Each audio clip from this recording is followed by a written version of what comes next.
राधे राधे दोस्तों। आज मैं आप सभी को सोमवार व्रत की कथा सुना रही हूँ। जो भी बहनें सोमवार का व्रत करती हैं और किसी भी वजह से अगर वो उनके पास कथा की किताब नहीं है या वो किसी कारणवश उसको पढ़ नहीं पा रही हैं, सुन नहीं पा रही हैं, तो वो चिंता न करें। मैं आपको सोमवार की व्रत की कथा सुना रही हूँ, तो आप आराम से अपना व्रत रख सकती हैं और ये कथा सुन सकती हैं। तो आइए शुरू करते हैं। सोमवार का व्रत चैत, बैसाख, श्रावण, मार्गशीर्ष, कार्तिक मास में आरंभ किया जाता है। अगर आप लोग व्रत स्टार्ट कर रहे हैं तो इन महीनों में स्टार्ट करें तो ज़्यादा अच्छा रहता है। अब मैं उनकी कथा सुनाती हूँ आप लोगों को। एक नगर में एक बहुत धनवान साहूकार रहता था। उसके घर में धन की कमी नहीं थी, परंतु वह बहुत दुखी था क्योंकि उसके कोई पुत्र नहीं था। वह इसी चिंता में दिन रात दुखी रहता था। पुत्र की कामना के लिए वह प्रत्येक सोमवार शिव जी का व्रत और पूजन किया करता था तथा सायंकाल मंदिर में जाकर शिव जी के सामने दीपक जलाया करता था। उसके इस भक्तिभाव को देखकर एक समय माता पार्वती ने शिव जी से कहा, महाराज, यह साहूकार आपका अनन्य भक्त है, सदैव आपका व्रत और पूजन बड़ी श्रद्धा से करता है। आपको इसकी मनोकामना पूर्ण करनी चाहिए। शिव जी ने कहा, हे पार्वती, यह संसार एक कर्म क्षेत्र है। किसान खेत में जैसा बीज बोता है वैसा ही फल काटता है, उसी तरह मनुष्य संसार में जैसा कर्म करते हैं वैसा ही फल भोगते हैं। माता पार्वती ने अत्यंत आग्रह से कहा, महाराज, जब यह आपका अनन्य भक्त है और अगर इसको किसी प्रकार का दुख है तो उसे आपको अवश्य दूर करना चाहिए। आप तो सदैव अपने भक्तों पर दयालु होते हैं और उनके दुखों को दूर करते हैं। यदि आप ऐसा नहीं करेंगे तो मनुष्य आपका पूजन तथा व्रत क्यों करेंगे। माता पार्वती का ऐसा आग्रह देख शिव जी कहने लगे, हे पार्वती, इसके कोई पुत्र नहीं है, इसी चिंता में अति दुखी रहता है। इसके भाग्य में पुत्र न होने पर भी मैं इसको पुत्र की प्राप्ति का वर देता हूँ, परंतु वह पुत्र केवल 12 वर्ष तक जीवित रहेगा। इसके पश्चात वह मृत्यु को प्राप्त हो जाएगा। इससे अधिक मैं इसके लिए कुछ और नहीं कर सकता। माता पार्वती और भगवान शिव का यह वार्तालाप साहूकार सुन रहा था। इससे उसको ना तो प्रसन्नता हुई और ना ही दुख हुआ। वह पूर्व की तरह शिव जी का व्रत और पूजन करता रहा। कुछ समय बाद साहूकार की स्त्री गर्भवती हुई और 10वें महीने उसके गर्भ से अति सुंदर पुत्र उत्पन्न हुआ।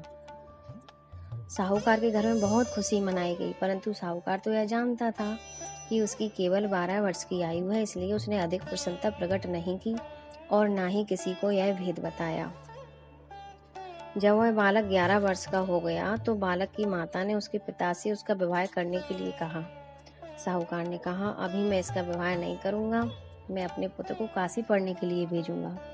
साहूकार ने बालक के मामा को बुलाकर उसको बहुत सा धन देकर कहा, तुम इस बालक को काशी पढ़ने के लिए ले जाओ और रास्ते में जिस स्थान पर भी जाओ, यज्ञ करते ब्राह्मणों को भोजन कराते और दक्षिणा देते हुए जाना। दोनों मामा भांजे यज्ञ करते ब्राह्मणों को भोजन कराते तथा दक्षिणा देते काशी जी की ओर चल पड़े। रास्ते में एक शहर पड़ा। उस शहर में राजा की कन्या का विवाह था, परंतु जो राजकुमार विवाह कराने के लिए आया था वह एक आंख से काना था। उसके पिता राजा को इस बात की बड़ी चिंता थी कि कहीं राजकुमार को देख राजकुमारी तथा उसके माता पिता विवाह में किसी प्रकार की अड़चन पैदा न कर दें। जब उसने सेठ के अति सुंदर लड़के को देखा तो मन में विचार किया कि क्यों ना दौड़ चार के समय इस लड़के से वर का काम चलाया जाए। ऐसा मन में विचार कर राजकुमार के पिता ने उस लड़के से और उसके मामा से बात की। वे राजी हो गए। फिर उस साहूकार के लड़के को वर के कपड़े पहनाकर तथा घोड़ी पर बैठाकर कन्या के दौर पर ले गए। सभी कार्य प्रसन्नता से पूर्ण हो गया।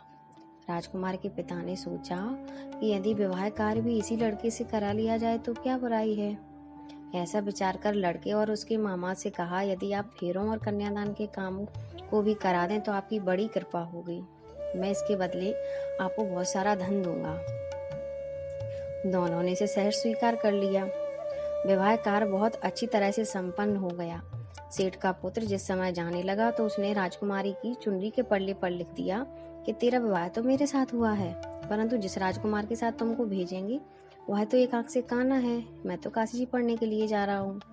सेठ के लड़के के जाने के पश्चात राजकुमारी ने जब अपनी चुन्नी पर ऐसा लिखा हुआ पाया तो उसने काने राजकुमार के साथ जाने से मना कर दिया। उसने अपने माता पिता को सारी बात बता दी और कहा कि यह मेरा पति नहीं है मेरा विवाह इसके साथ नहीं हुआ। जिसके साथ मेरा विवाह हुआ है वह तो काशी पढ़ने के लिए गया है। राजकुमारी के माता पिता ने अपनी कन्या को विदा नहीं किया और बारात वापस चली गई। उधर सेठ का लड़का और उसका मामा काशी पहुंच गए। वहां जाकर उन्होंने यज्ञ करना और लड़की ने पढ़ना शुरू कर दिया। जब लड़की की आयु 12 साल की हो गई, उस दिन उन्होंने यज्ञ रचा रखा था। लड़के ने अपने मामा से कहा, मामा जी, आज मेरी तबीयत कुछ ठीक नहीं लग रही है। मामा ने कहा, अंदर जाकर सो जाओ। लड़का अंदर जाकर सो गया और थोड़ी ही देर में उसके प्राण निकल गए। जब उसके मामा ने आकर देखा कि उसका भांजा मृत पड़ा है तो उसको बड़ा दुख हुआ। उसने सोचा कि अगर मैं अभी रोना पीटना मचा दूंगा तो यज्ञ का कार्य अधूरा रह जाएगा। अतः उसने जल्दी से यज्ञ का कार्य समाप्त कराकर ब्राह्मणों के जाने के बाद रोना पीटना शुरू कर दिया। संयोगवश उसी समय शिव पार्वती उधर से जा रहे थे। जब उन्होंने जोर जोर से रोने की आवाज सुनी तो पार्वती जी कहने लगी, महाराज, कोई दुखिया रो रहा है, इसके कष्ट को दूर कीजिए। जब शिव पार्वती वहां पहुंचे तो उन्होंने पाया कि वहां एक लड़का मृत पड़ा था। माता पार्वती कहने लगी, महाराज, यह तो उसी सेठ का लड़का है जो आपके वरदान से उत्पन्न हुआ था। शिव जी ने कहा, हे पार्वती, इसकी आयु इतनी थी सो ये भोग चुका। तब पार्वती जी ने कहा, हे महाराज, इस बालक को और आयु दो, नहीं तो इसके माता पिता तड़प तड़प कर मर जाएंगे। माता पार्वती के बार बार आग्रह करने पर शिव जी ने उसको जीवन का वरदान दिया। शिव जी की कृपा से वह लड़का जीवित हो गया। शिव जी और पार्वती कैलाश पर्वत की ओर चले गए। शिक्षा पूर्ण होने पर जब वह लड़का और उसका मामा उसी प्रकार यज्ञ करते, ब्राह्मणों को भोजन कराते तथा दक्षिणा देते अपने घर की ओर चल पड़े। रास्ते में उसी शहर में आए जहाँ उस लड़के का वहाँ की राजकुमारी से विवाह हुआ था। वहाँ आकर उन्होंने यज्ञ आरंभ कर दिया। उस लड़के के ससुर वहाँ के राजा ने उसको पहचान लिया और महल में ले जाकर उसकी बहुत आवभगत की। बहुत से दास दासियों सहित आदर पूर्वक अपनी राजकुमारी और जमाई को विदा किया। जब वे अपने शहर के निकट आए तो मामा ने कहा कि मैं पहले तुम्हारे घर जाकर तुम्हारे माता पिता को खबर कराता हूँ। जब उस लड़के का मामा घर पहुंचा तो उसने देखा कि लड़के के माता पिता घर की छत पर बैठे हुए थे। उन्होंने यह प्रण रखा था कि यदि हमारा पुत्र सकुशल लौट आया तो हम राजी खुशी नीचे आ जाएंगे, नहीं तो छत से गिरकर अपने प्राण दे देंगे। उस लड़के के मामा ने आकर जब यह समाचार दिया कि आपका पुत्र आ गया है, तब उनको विश्वास नहीं आया। उसके मामा ने शपथ पूर्वक कहा कि आपका पुत्र अपनी पत्नी तथा बहुत सारा धन साथ लेकर आया है। तो सेठ प्रसन्नता से भर उठा। सेठ सेठानी आनंद पूर्वक नीचे आए।